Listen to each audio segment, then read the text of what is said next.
ابتدائی اسلام میں جیسے جیسے اسلام کو عروج مل رہا تھا، ویسے ہی دوسری طرف کفار و مشرکین مسلمانوں کو ختم کرنے کے لیے، اسلام کو ختم کرنے کے لیے طرح طرح کے منصوبے بنا رہے ہیں تاکہ اسلام کو ختم کیا جائے، اسلام دنیا میں نہ پھیلے۔ اب وہ آپس میں میٹنگ کرنے لگے، مشورہ کرنے لگے کہ اس کے بارے میں کیا ہونا چاہیے کہ جس کی وجہ سے اسلام ختم ہو جائے، جس کی وجہ سے اسلام مٹ جائے، مسلمانوں کا نام و نشان مٹ جائے، ختم ہو جائے۔ تو یہ مشورہ کیا، میٹنگ کی، اس میں یہ بات طے پائی کہ معاذ اللہ حضرت محمد صلی اللہ علیہ وسلم کو قتل کر دیا جائے۔ اب یہ مشورہ ہوا، یہ میٹنگ ہوئی کہ آقا کریم علیہ السلام کو قتل کرنا ہے۔ پھر یہ ہوا کہ ان کو قتل کرے گا کون؟ جب یہ مجمع میں نظر درائی تو دیکھا کہ حضرت عمر رضی اللہ تعالیٰ عنہ ابھی تک اسلام قبول نہیں انہوں نے کیا، یہ کھڑے ہوئے اور تلوار نکالی اور کہا میں محمد صلی اللہ علیہ وسلم کے سر کو قلم کروں گا۔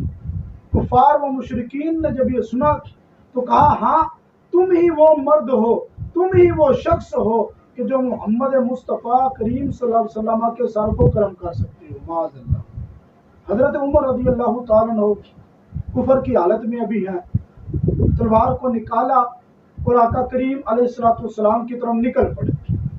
راستے میں جس کا نام ایک شخص ملا جس کا نام یہ بتایا جاتا ہے کہ نعیم، کہ حضرت نعیم رضی اللہ تعالیٰ عنہ وہ ملے اور حضرت عمر رضی اللہ تعالیٰ عنہ سے پوچھا کہ عمر کہاں جانے کا ارادہ ہے؟ حضرت عمر رضی اللہ تعالیٰ عنہ نے کہا کہ میں محمد مصطفیٰ صلی اللہ علیہ وسلم کے سر کو قلم کرنے جا رہا ہوں، ان کے سر کو جدا کرنے جا رہا ہوں، معاذ اللہ۔ حضرت نعیم رضی اللہ تعالیٰ عنہ نے کہا کہ جب تم ان کے سر کو قلم کر دو گے، سر کو جدا کر دو گے تو ان کے قبیلے سے کیسے بچ پاؤ گے؟ ان کے قبیلے والے تجھے ہرگز نہ چھوڑیں گے۔ حضرت عمر رضی اللہ تعالیٰ نے جب یہ دیکھا تو کہا مجھے لگتا ہے کہ تم بھی اپنے باپ دادا کا دین چھوڑ کر محمد مصطفیٰ صلی اللہ علیہ وسلم کے دین پر آ گئے ہو۔ انہوں نے کہا ہمارے باپ دادا کا دین جھوٹا تھا، ہم نے وہ چھوڑ دیا، اس وجہ سے میں نے ان کا کلمہ پڑھا اور مسلمان ہو گیا۔ تلوار نکال لی اور حضرت عمر نے کہا پہلے میں آپ کو ہی نپٹا لوں۔ اب قریب تھا کہ دونوں طرف سے تلوار چلتی۔ حضرت نعیم رضی اللہ تعالیٰ عنہ نے کہا اے عمر مجھ سے کیا جھگڑ رہے ہو؟ پہلے جاؤ اپنی بہن کی تو خبر لو کہ حضرت فاطمہ بنت خطاب آپ کی جو بہن ہے، آپ کا بہنوئی حضرت سعید بن زید وہ بھی کلمہ پڑھ کے مسلمان ہو چکے۔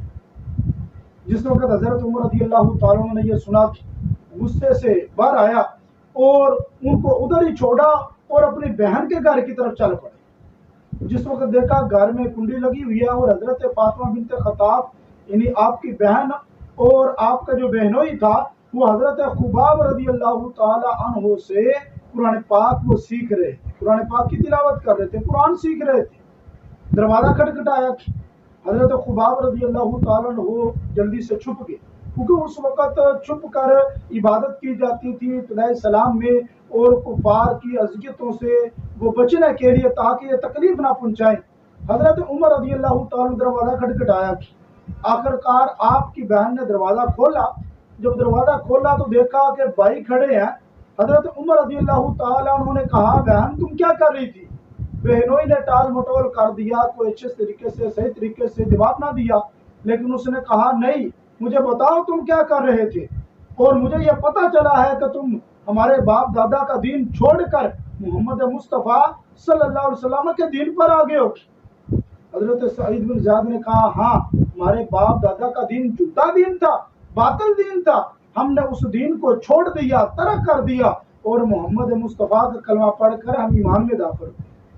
جب یہ سننا تھا حضرت عمر رضی اللہ تعالیٰ عنہ نے ان پر اپنے ہاتھوں سے تماچے مارنا شروع کر دیے، ان کو تھپڑ رسید کرنا شروع کر دیے، بڑا مارا، یہاں تک کہ آپ کی بہن بھی آگے بڑھی، آپ نے ان کو بھی مارنا شروع کر دیا، یہاں تک کہ وہ خون میں تر بتر ہو گئی۔ اور آپ کی بہن کہتی ہے عمر تم ہمارے چاہے خون کا قطرہ قطرہ نکال دو پھر بھی ہمارے دل سے ایمان نہیں نکال سکتے۔ اور وہ بھی عمر کی بہن تھی، حضرت فاطمہ بنت خطاب کہنے لگی تم جو چاہتے ہو وہ کر لو، لیکن ہم کبھی بھی اسلام کا دامن نہیں چھوڑیں گے،